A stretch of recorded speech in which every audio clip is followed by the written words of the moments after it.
Thank you for joining us here in Gowanus as I was able to welcome a brand new tenant here. I just wrapped up a tour of all of this beautiful place, part of the wharf, and it's 585 Union Street. What we have here are, because of our efforts last year, over 200 plus affordable units and 50 are affordable, and nearly 5,000 affordable commercial space.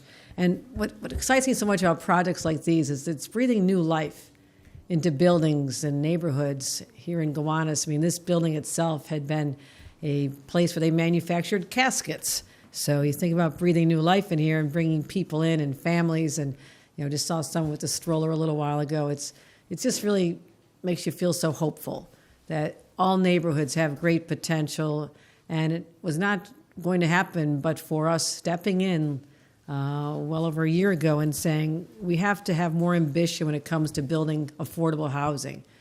And having units like these and projects like these, which are under the old 421A program, which has 30% of buildings are affordable and the rest are market rates. So what you have are people ordinarily never be able to afford a place like this with wonderful amenities. It's got a rooftop pool. It's got a yoga center, a place where they can work out. And just talking to the new resident I invited in, who welcomed me to her home, Naya, she was just so proud to be able to have this beautiful new space for her and her son and welcome her little 1-year-old granddaughter over. So everywhere you walk, it's a reminder of why we need to take on special interest, take on NIMBYism, and say this community is now revitalized. There's thousands of people living here and bringing, as I said, new life back to it. So this is the kind of progress we're talking about.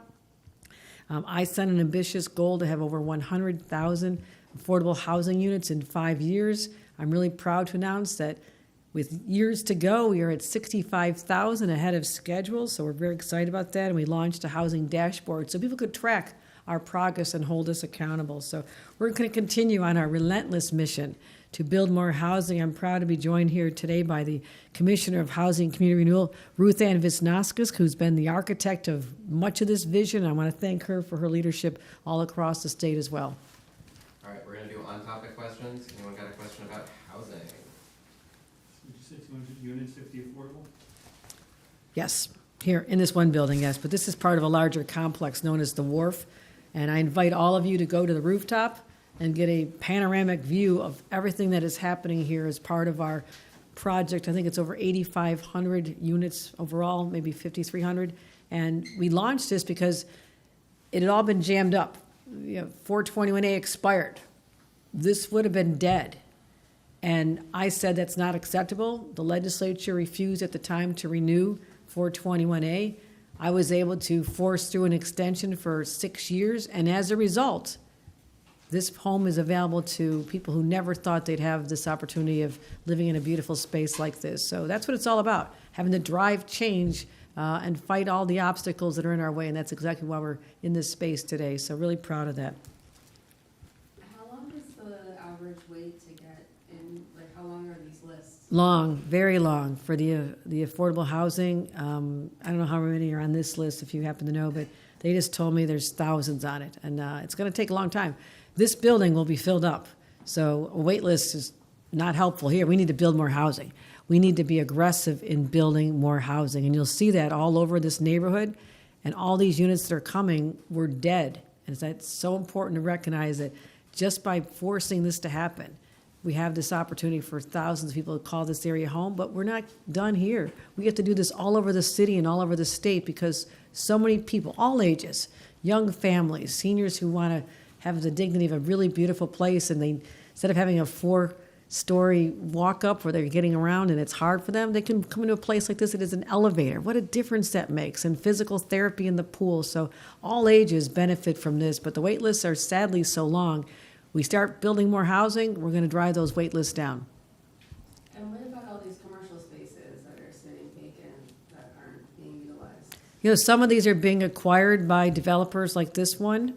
So there's commercial space on the first floor. It's brand new. That's going to be filled. But some of the older buildings, these developers are acquiring them and bringing up housing on top, but retail on the first floor, which is important. But no, this area's got a ways to go.